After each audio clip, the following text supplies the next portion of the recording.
My brother fired me in front of 200 people at his CEO inauguration party. Not quietly, not privately, not with severance and a handshake. On stage. Microphone. Spotlight. While jazz music played softly in the background and champagne bubbled in crystal glasses. Effective immediately, he said, looking directly at me in the back row. Your role as chief operating officer is being eliminated. Dead silence. 200 people, employees, clients, press, family, turned to stare. I stood up, walked toward the stage while everyone watched. My brother gripped the microphone tighter. I said effective immediately. I walked past him, straight to my parents' table at the front, leaned down between them, spoke quietly. Tell the board of directors there's a meeting in 3 hours. Conference room. Mandatory attendance. My father's eyes widened. My mother looked confused. My brother's voice cracked through the microphone. What are you talking about? I turned to face him. Emergency board meeting, 3 hours. You should probably be there. I'm the CEO, and the board oversees the CEO. See you at 10:30. I walked out of the ballroom while 200 people sat in stunned silence. My brother tried to continue his speech, but the damage was done. The inauguration party he'd planned like a royal coronation was officially ruined, and he had no idea what was about to hit him. Let me back up, give you the 60-second version of how we got here. Our grandfather started the company in 1965, manufacturing, industrial parts. Dad took over in 1995, grew it to $50 million. 2 sons, my brother and me. My brother, 3 years older, charismatic, natural salesman, Dad's favorite. He joined the company at 22, worked in sales, became VP, then Chief Revenue Officer. The face of the business. Awards, recognition, client dinners, the whole thing. Me.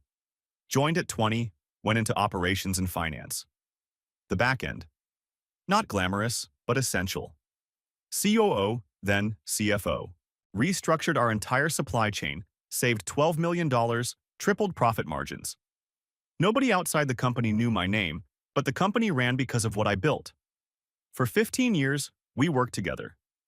He got the spotlight. I got the results. 3 years ago, Dad announced his retirement. Named my brother as the next CEO. Everyone applauded. I clapped quietly in the back. Nobody asked what I thought. 3 years of transition.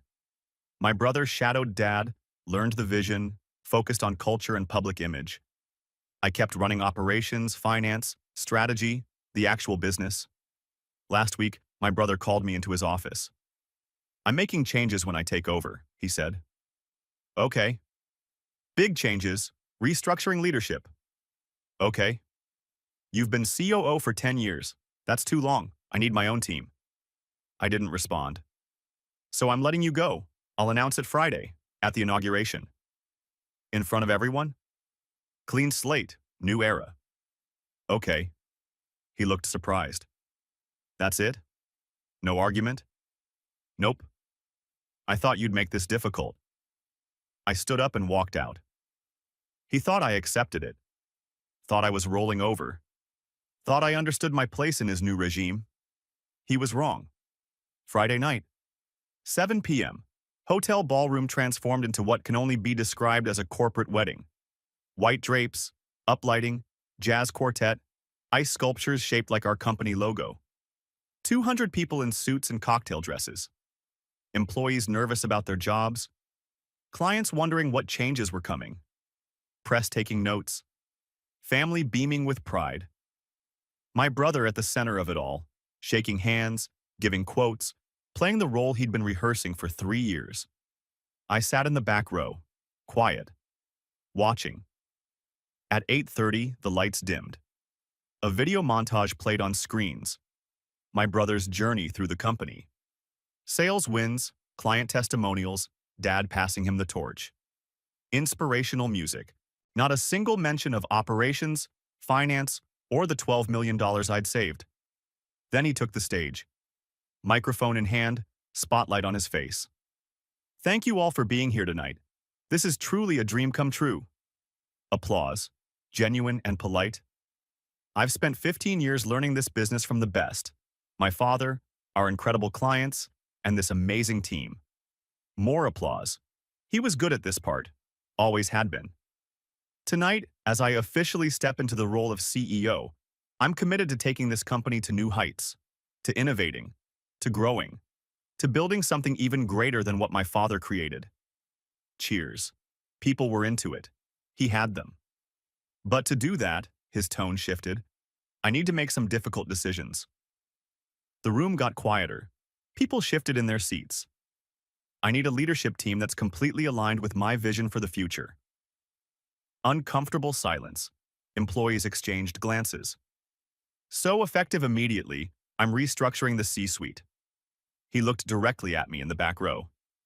My brother has served as chief operating officer for 10 years, and I'm grateful for his contributions. Past tense. Contributions. People knew what was coming. But effective tonight, that role is being eliminated. Thank you for your service. He said it like he was reading a script. Rehearsed, clean, final. The room went completely silent. You could hear the ice sculptures melting. People turned to stare at me. Some looked shocked. Some looked uncomfortable. A few looked vindicated. My brother had his allies, people who thought I was too controlling, too involved in decisions that should be the CEO's. I stood up slowly. Every eye in the room followed me. My brother's grip on the microphone tightened. His smile stayed fixed, but I could see the tension in his shoulders. He expected me to leave quietly, to take the humiliation and disappear. I started walking, not toward the exit, toward the stage. Whispers erupted. My brother's smile faltered. I said effective tonight, he started. I walked past the stage without looking at him. Walked straight to the head table where my parents sat with my uncle and aunt. My mother's face was pale. My father looked like he was holding his breath. I leaned down between them. Spoke quietly enough that the microphone wouldn't catch it. Tell the board of directors there's an emergency meeting in 3 hours. 10:30 p.m., conference room. Mandatory attendance for all board members. My father's eyes went wide. Recognition, understanding, maybe a little fear. My mother looked confused. What board meeting? Honey, what are you?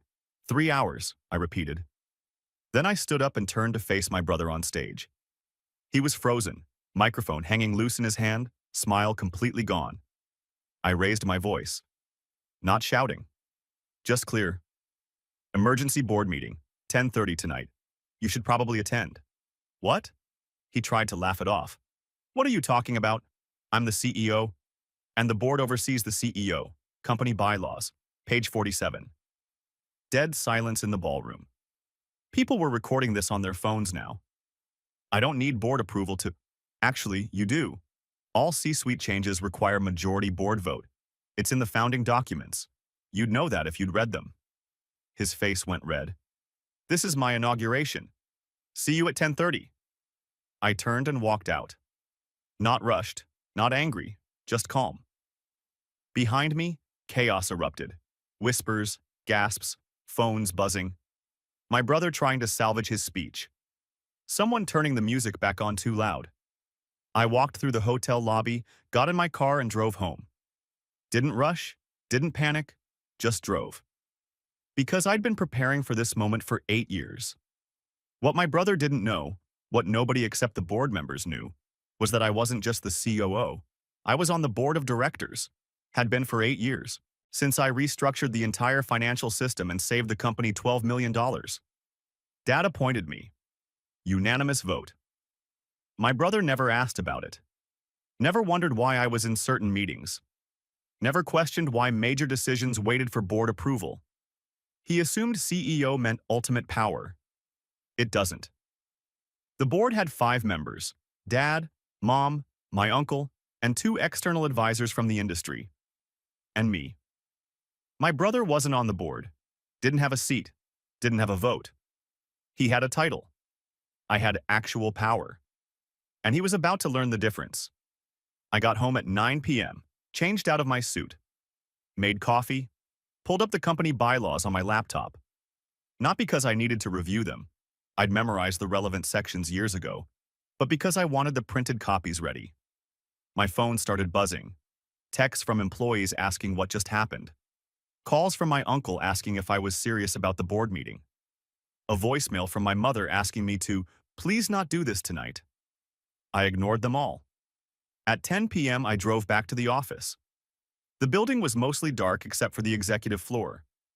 I took the elevator up, walked to the conference room, turned on the lights, set out folders at each seat, company bylaws, share distribution documents, board meeting protocols. At 10:15, my uncle arrived. Is this really necessary? Tonight? Yes. He's your brother.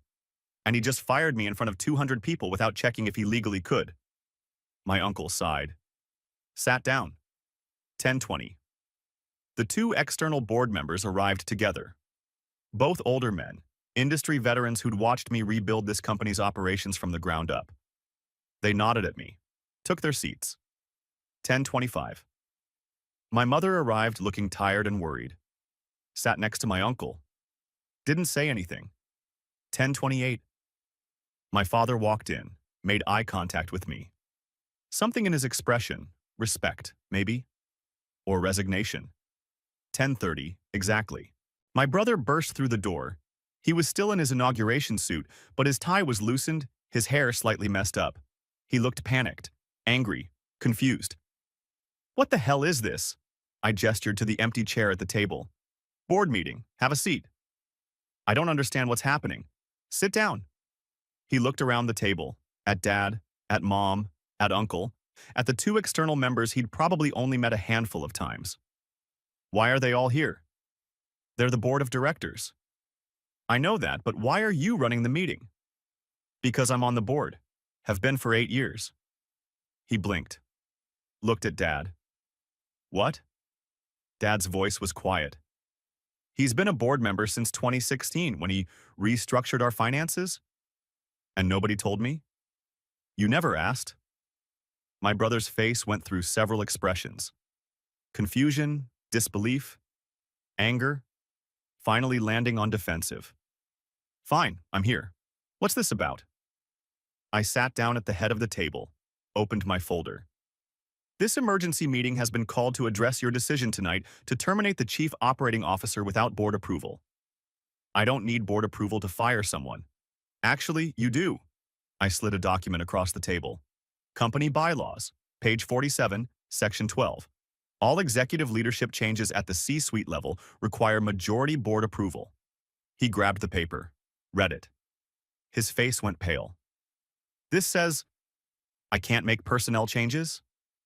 You can make personnel changes, but firing a C-suite executive requires a board vote. That's insane.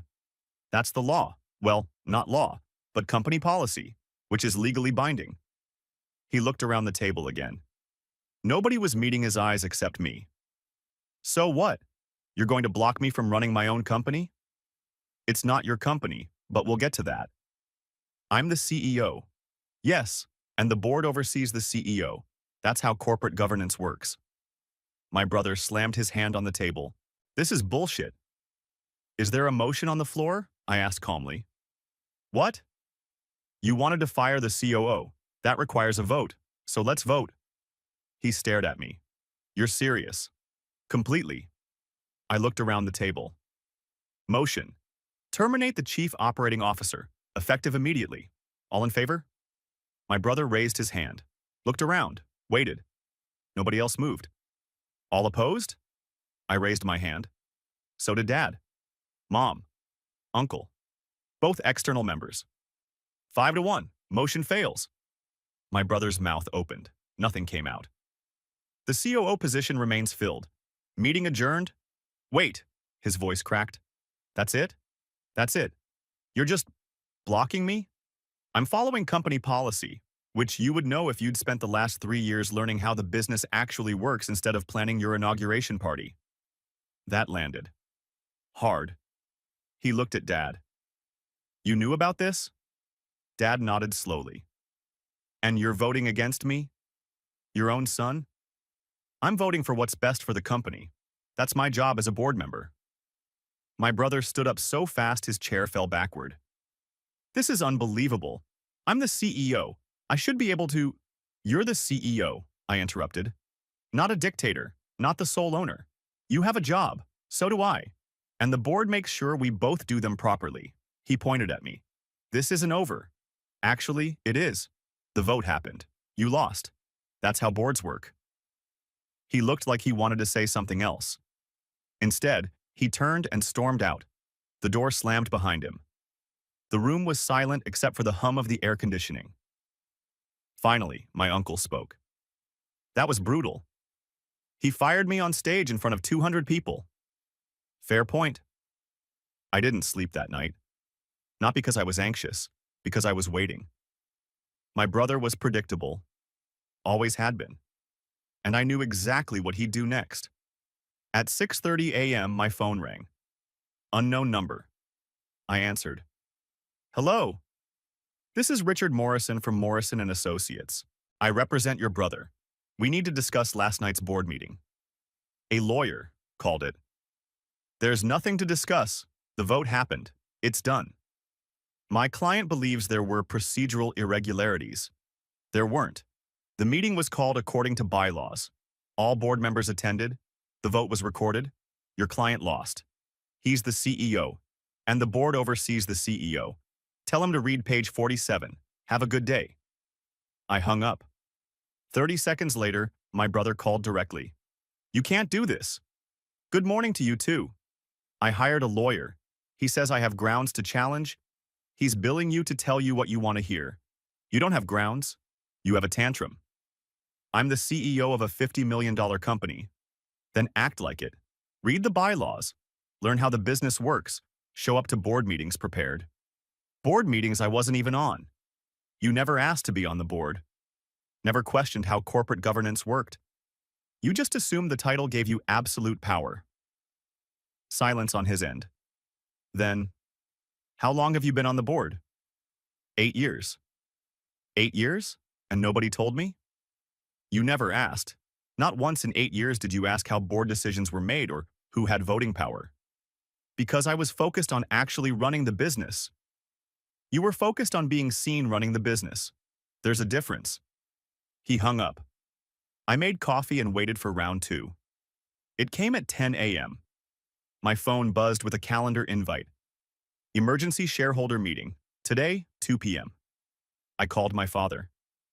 Did you approve this? No, your brother sent it. He's demanding a shareholder meeting to address last night's irregularities. There were no irregularities. I know. But he's within his rights to call a shareholder meeting. That's different from a board meeting. I thought about it. Who are the shareholders? You don't know? I know the board structure, but we've never had a shareholder meeting. Not in the 15 years I've been here. Dad was quiet for a moment. Come to my house, 1 p.m. Before this meeting happens, you need to see something. I drove to my parents' house at 12:30. Mom answered the door, looking exhausted. He called us at midnight, she said, screaming about betrayal and conspiracies. I haven't seen him this upset since high school when he didn't make varsity captain. Dad was in his office. He had documents spread across his desk. Sit down. I sat. He slid a folder across the desk. Share distribution, the actual ownership of the company. I opened it. Looked at the numbers. Felt my stomach drop. Share distribution. Dad, 40%. Mom, 20%. Me, 25%. Uncle, 10%. Brother, 5%. I own 25%? Dad nodded. And he owns 5? Yes. How? When did this happen? Gradually, over the last 10 years. Every time you hit a major milestone, restructuring finances, landing the Meridian contract, expanding the manufacturing facility, I transferred shares to you, 1 to 3% at a time. Does he know? I told him 3 years ago when I announced him as CEO. He said, "That's great, Dad," and changed the subject. I don't think he processed what it meant. He thought CEO meant ownership. He thought CEO meant power. You understand the difference? I looked at the numbers again. My brother owned 5%. Less than our uncle. Less than a quarter of what I owned. Why didn't you give him more? Dad's expression hardened. Because shares represent contribution. You built the financial systems. You restructured operations. You saved this company $12 million. He landed clients and gave speeches. Both are valuable. But one builds equity. The other builds reputation. He's going to lose his mind when he sees this. He's about to. The shareholder meeting happened in the main conference room. Bigger than the boardroom. Windows overlooking the manufacturing floor. My brother sat at the head of the table. Lawyer next to him. Mom and dad on one side. Uncle on the other. Me at the far end. Nobody else. Because these were the only 5 shareholders. My brother started immediately. I've called this meeting because last night's board meeting was a mockery of corporate governance. Point of order, Dad interrupted. Before we address grievances, we need to establish voting power for this meeting. My brother looked confused. What? Shareholder meetings are different from board meetings. Votes are weighted by ownership percentage, not one person, one vote. Fine, whatever. Let's vote on. Dad slid the share distribution document into the center of the table. My brother picked it up, started reading. His face went pale, then red, then pale again. This says I own 5%. Correct? 5%? Yes. And he, pointing at me, owns 25? Yes. My brother stood up so fast his chair rolled backward and hit the wall. How is that possible? I distributed shares based on contribution to company value over the past 15 years. I've been here 15 years. In sales, in client relations, important roles. But you didn't restructure finances, didn't rebuild operations, didn't save us $12 million. My brother's lawyer cleared his throat. Mr. Morrison, perhaps we should discuss. Shut up. My brother was shaking. You gave him 5 times what you gave me? I gave you CEO. I gave him equity, different forms of compensation. I'm your son. So is he. That landed like a slap. My brother actually stepped backward. Mom spoke quietly. Sweetheart, we didn't do this to hurt you. You gave him the company, my brother's voice cracked. You made me CEO but gave him the actual ownership. 25% isn't majority ownership, I said calmly. He spun toward me. Don't you dare act reasonable right now. I'm just stating facts. Dad owns 40%. He has majority control. I have the second largest stake. You have the smallest. Because you manipulated him. I earned it, year by year, project by project. While you were taking clients to golf courses, I was rebuilding systems that actually made money. My brother looked at his lawyer. Can I challenge this? Is this legal? The lawyer looked uncomfortable. If the shares were transferred legally with proper documentation, they were, Dad said. Every transfer documented, filed, legal. My brother sat down slowly, stared at the table. So that's it? I'm CEO, but I own nothing? You own 5% of a $50 million company, Dad said. That's $2.5 million in equity, not nothing. Compared to his $12.5 million, it's scraps. It's what you earned. The words hung in the air. Brutal. True. My brother looked at me. Did you know about the shares? Not the exact percentages, not until an hour ago. But you knew you had more than me.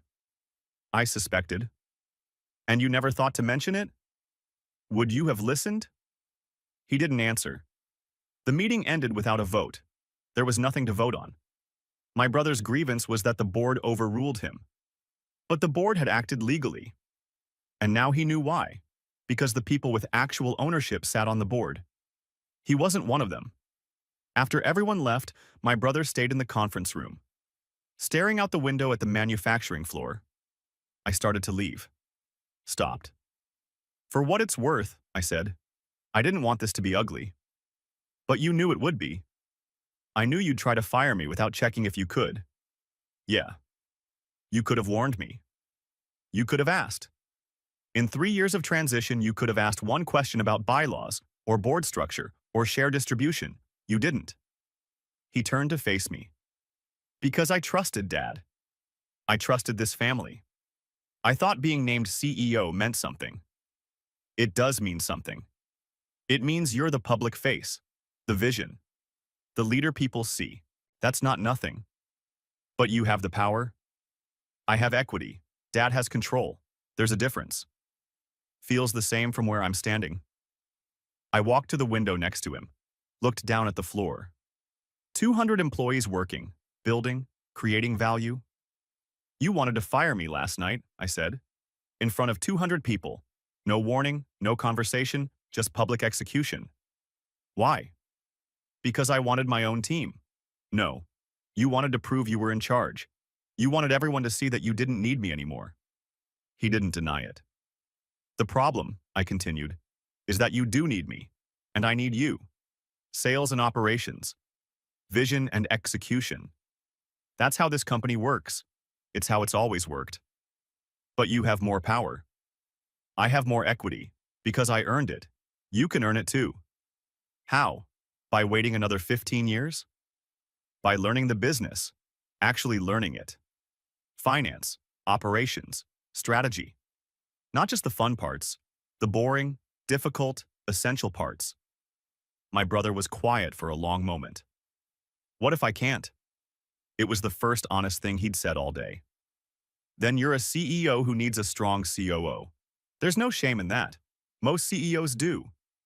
But the shares are what they are, for now. Dad still controls 40%. He makes the final decisions. Work with him. Prove you can lead without trying to eliminate everyone who threatens you. Maybe things change. You really think that? I think Dad gave you CEO because he believes you can grow into it. But last night, you proved you're not ready yet. He flinched. But he didn't argue. I left him there, staring out at the company he was supposed to run but didn't really own. That night, my phone buzzed with a text from my uncle. Your brother called me, wants to meet tomorrow. Asked if I'd consider forming an alliance to outvote you and your dad. I stared at the message, called my uncle. What did you say? I said I'd think about it. But I'm telling you now, I won't. He's trying to turn this into a war. Let him meet with you, hear him out, see what he's planning. Why? Because I need to know if he's going to keep fighting or if he's going to learn. And if he keeps fighting, then the board will keep blocking him until he quits or figures it out. My uncle was quiet.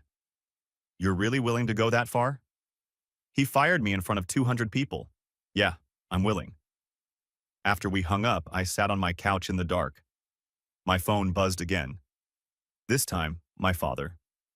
He's not handling this well. I know. He called his lawyer again, threatened to sue for emotional distress or some nonsense. The lawyer will tell him he has no case. Probably, but he's desperate, and desperate people do stupid things. Like what? Dad was quiet for a moment. Like talking to our competitors, or trying to sell his 5% to outside investors, or leaking this mess to the press. He wouldn't. Wouldn't he? He just tried to fire you on stage at his own inauguration party. I don't know what he's capable of anymore. Neither did I. My uncle called me at 7 a.m. the next morning. He offered me $15,000. What? Your brother. He wants to buy my vote. Offered me 15 grand cash to side with him at the next board meeting. I sat up in bed. What did you say? I told him board votes can't be purchased. He said everything can be purchased if the price is right. He's desperate. He's delusional. He thinks because he's CEO, people should just follow him. Doesn't understand that respect is earned, not titled. Did he say what he's planning? He wants to call another board meeting, force a vote to remove you as COO permanently. Thinks if he keeps pushing, eventually someone will break. Nobody's going to break. I know, but he doesn't believe that yet. After we hung up, I texted my father. We need to talk, today. He responded immediately. Come to the office, 9 a.m. Bring coffee. Dad's office looked like a crime scene. Papers everywhere, coffee cups, his reading glasses bent on the desk. He called me 6 times last night, Dad said without greeting. Left voicemails, texts. One email that was just question marks, 27 of them. He's spiraling. He's trying to find an angle, any angle. Dad handed me a document. This came this morning, from an investment firm in Seattle. I read it. Felt my chest tighten. He's trying to sell his 5%? Trying to find a buyer. That firm specializes in acquisitions. If they buy his stake, they get a seat at the table, a voice in company decisions. Can he do that? Legally, yes. The shares are his. He can sell them. But the bylaws give existing shareholders first right of refusal. We'd have to decline before an outside buyer could purchase. Would you decline? Dad looked tired. Older than I'd ever seen him. I don't want outside investors. This is a family company. Has been for 60 years. But if he's determined to sell, I can't stop him forever. So what do? We wait. Let him make his moves. See how far he's willing to go. And if he goes too far? Dad didn't answer. 2 days later, I got a call from Marcus Chen, our biggest client. CEO of a tech manufacturing firm that accounted for 18% of our annual revenue. I need to ask you something, Marcus said, and I need you to be straight with me. Always. Is your company having internal problems? Leadership issues? My stomach dropped. Why do you ask? Because I got a call yesterday from someone claiming to be an industry analyst. Asked questions about our relationship with your company. Whether we were concerned about instability in executive leadership. Very specific questions. What did you tell them? I told them we've worked with you for 8 years and have zero concerns, but it made me uncomfortable. Then this morning, I saw something. He sent me a link. I opened it. Industry blog. Small publication, but read by everyone in our sector. Headline: Leadership turmoil at Morrison Manufacturing? Sources say CEO and COO at odds.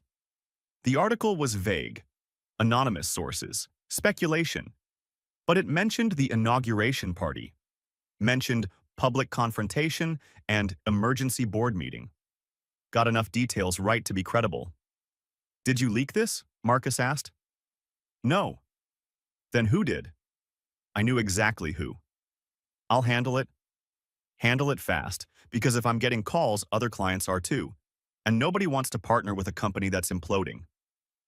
After Marcus hung up, I forwarded the article to Dad with one word: him. Dad called immediately. He leaked to the press? Has to be. Nobody else knows these details. This could destroy us. Clients will panic. Competitors will circle. Banks might reconsider our credit lines. So what do? Emergency meeting. All employees. Tomorrow morning. We address this head-on before it spreads. The all-hands meeting was scheduled for 9 a.m. in the main warehouse. Every employee, 230 people, gathered around the shipping floor. My brother stood off to the side with 2 of his sales team guys, arms crossed, defiant. Dad took the microphone. No podium, no notes, just him. I'm sure many of you have seen or heard rumors about leadership changes, about conflicts between executives. I'm here to address that directly. The room was silent. People pulled out phones, started recording. 2 weeks ago, at the CEO inauguration, there was a public disagreement about personnel decisions. It was handled poorly. Emotions ran high. Things were said that shouldn't have been said in that setting. He looked directly at my brother. My brother looked away.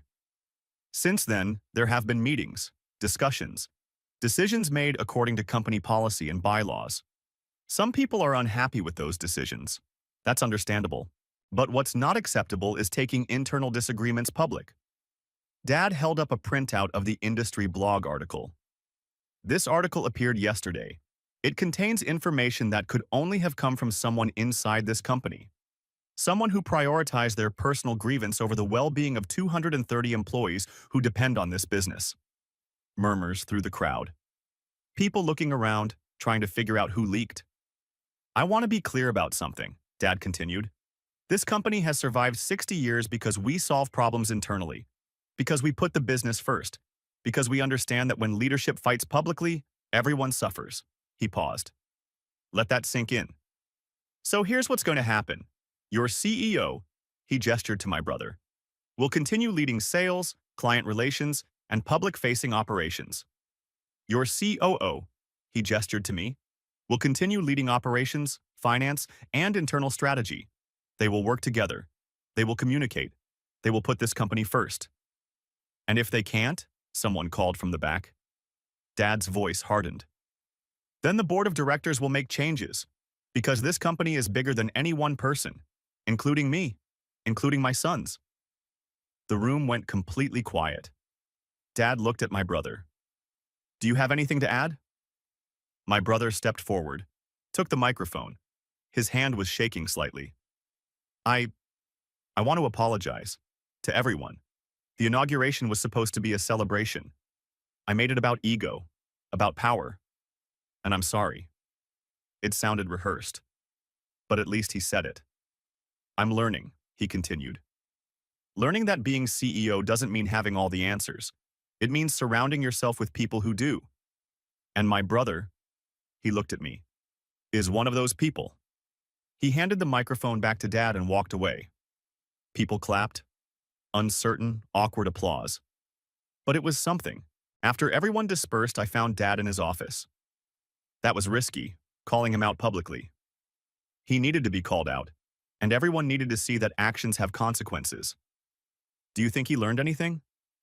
Dad looked at me. Do you? I thought about my brother's apology, the shake in his hand, the way he couldn't meet my eyes. I think he's scared. Good. Fear is a teacher. Maybe it'll teach him what success couldn't.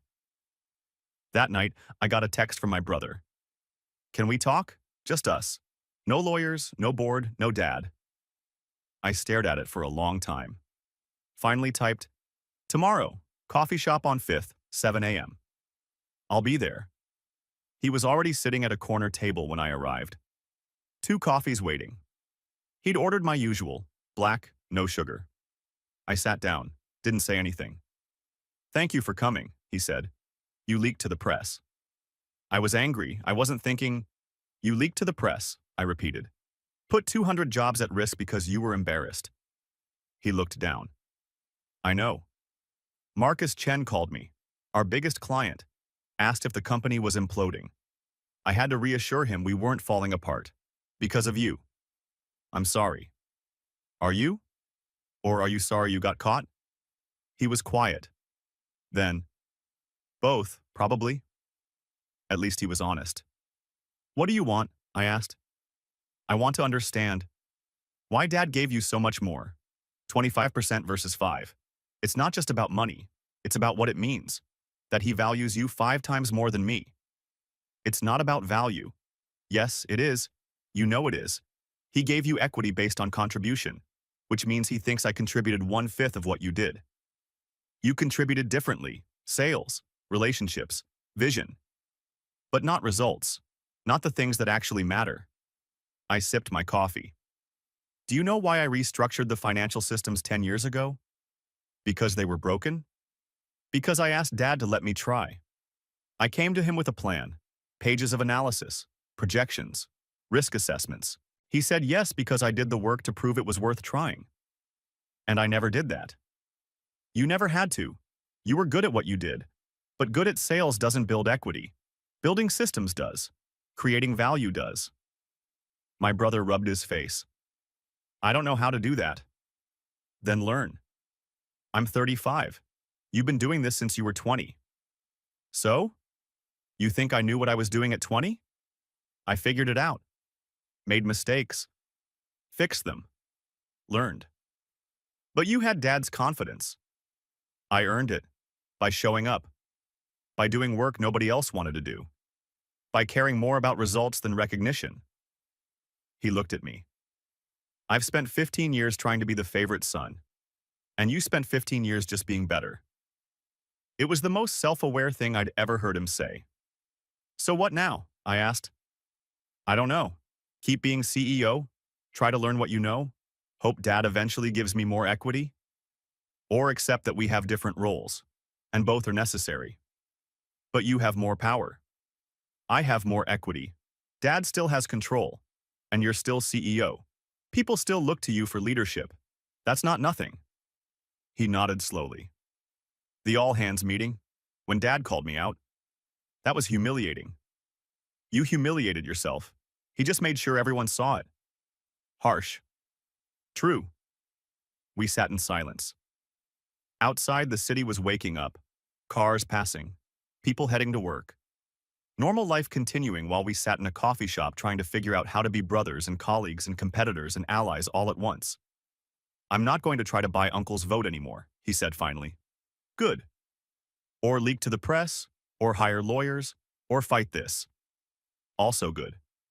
But I'm also not going to pretend I'm okay with it. With the shares. With the power dynamic.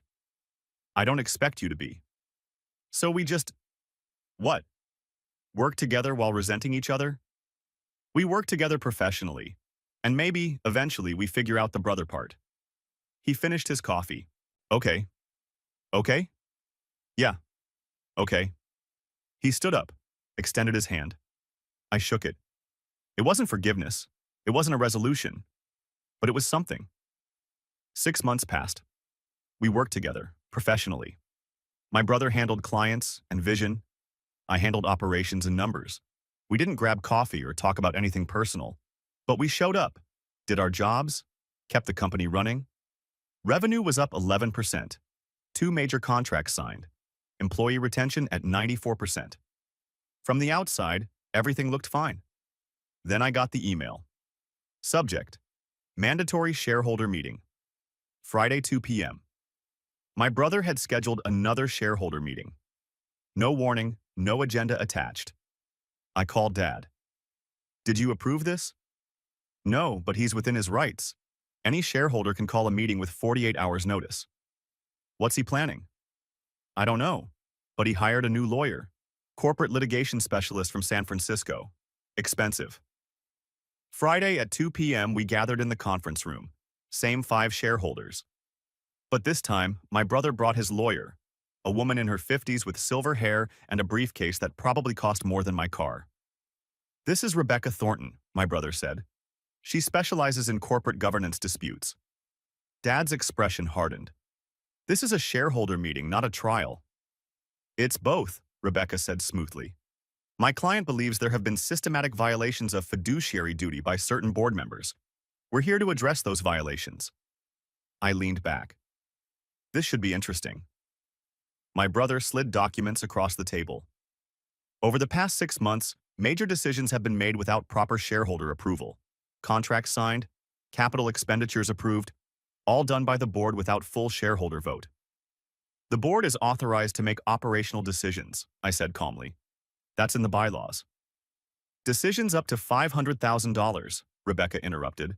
Anything above requires shareholder approval. You signed a $750,000 equipment lease last month. I looked at Dad. He looked surprised. That lease was approved by the board, I said, but not by shareholders, which means it violated company policy, which means… She looked at my brother. The board overstepped its authority. My uncle spoke up. This is a technicality. This is the law, Rebecca said. And there are 12 other examples over the past 6 months. 12 times the board made decisions that should have gone to shareholders. My brother looked at me. You've been running this company like you own it. But you don't. Not majority. We all have a say. So what do you want? Dad asked. A vote, my brother said. To restructure board authority. To require shareholder approval for all major decisions. And to add 2 new board members, external advisors who actually understand corporate governance. And I suppose you've already picked these advisors? I asked. I have. Both are respected business consultants. Both are neutral parties. Both are people you've vetted to vote your way, I said. That's not… It is exactly that. You're trying to stack the board because you can't win votes the current way, Rebecca cut in. Mr. Morrison, my client isn't trying to stack anything. He's trying to ensure proper oversight. The current board structure gives you and your father combined 65% voting power. That's not oversight. That's control. She wasn't wrong. Dad and I together could outvote everyone. I'm calling for a vote, my brother said, to accept these new board members and restructure authority. All in favor? He raised his hand. I waited. Watched the table. My uncle hesitated. Looked at Dad. Didn't raise his hand. The 2 external board members exchanged glances. Then one of them raised his hand. Then the other. My stomach dropped. That's 3 votes, Rebecca said. All opposed? I raised my hand. So did Dad. 2 opposed. Mr. Harrison? She looked at my uncle. You haven't voted. My uncle looked at me, then at my brother, then at Dad. I abstain. Abstentions count as present but not voting, Rebecca said smoothly, which means the motion passes 3-2. Wait, Dad said. Those board members are within their rights to vote according to their judgment, Rebecca interrupted. They believe additional oversight is in the company's best interest. I looked at the 2 external members. Both avoided eye contact. My brother had gotten to them. Somehow. Promised them something. Or threatened them. Or just convinced them he was right. The motion passes, Rebecca declared. The board will expand to include 2 additional members, and all expenditures over $250,000 will require shareholder approval. My brother smiled. Finally, I stood up. This meeting is adjourned.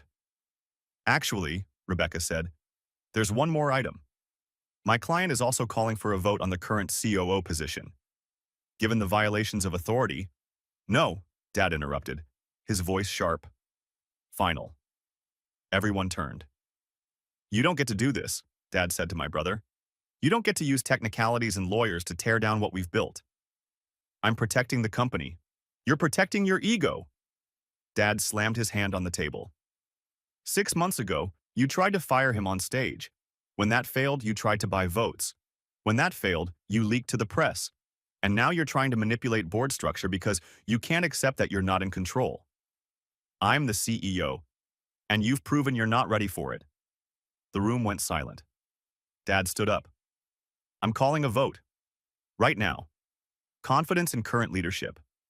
All in favor of maintaining current CEO and COO structure? I raised my hand. So did Dad. So did my uncle. 3 in favor, Dad said. All opposed? My brother raised his hand. So did the 2 external members. 3 opposed. It was a tie.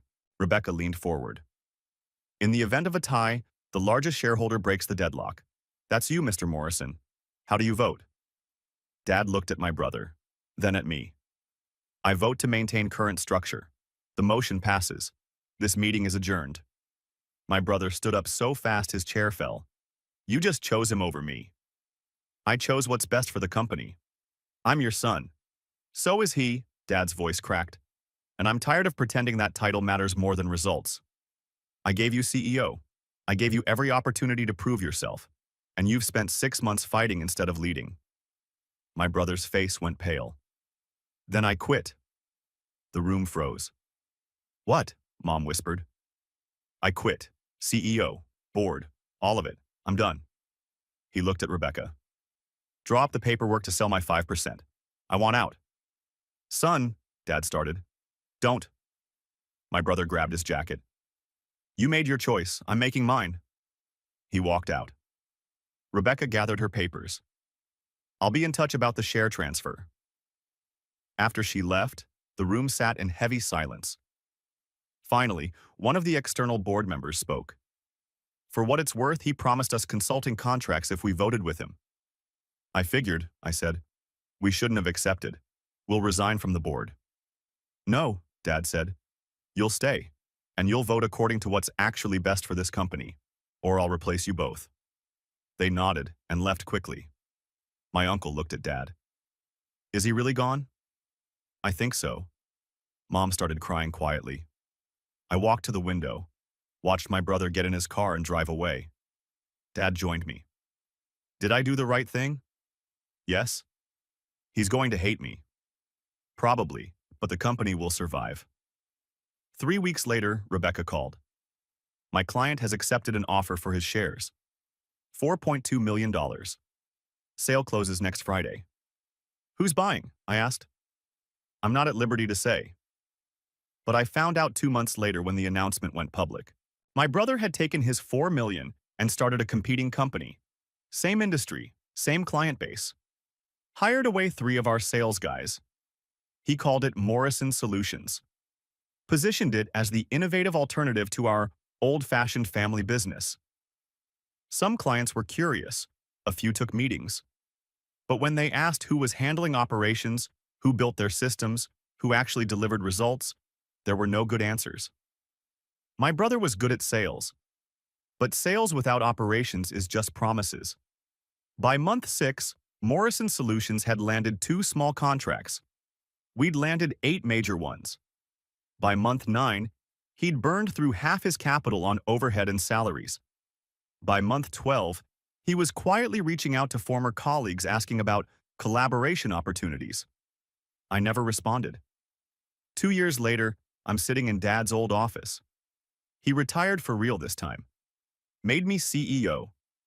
The title I never asked for but earned anyway. My brother's company closed last month. Bankruptcy filing. Assets sold. He took a job with a competitor in another state. We haven't spoken since the shareholder meeting. Mom sends updates occasionally. He's doing okay, working, paying bills. Learned some humility, she says. Maybe. The company's doing better than ever. Revenue up 43% since I took over. Employee retention at 97%. 3 industry awards. But I don't think about that much. What I think about is the night my brother fired me in front of 200 people. How he thought the title gave him power. How he learned the hard way that power isn't given. It's built. One decision at a time. One system at a time. One result at a time. He wanted to run the company. I just wanted to build something that lasted. Turns out, only one of those things actually matters.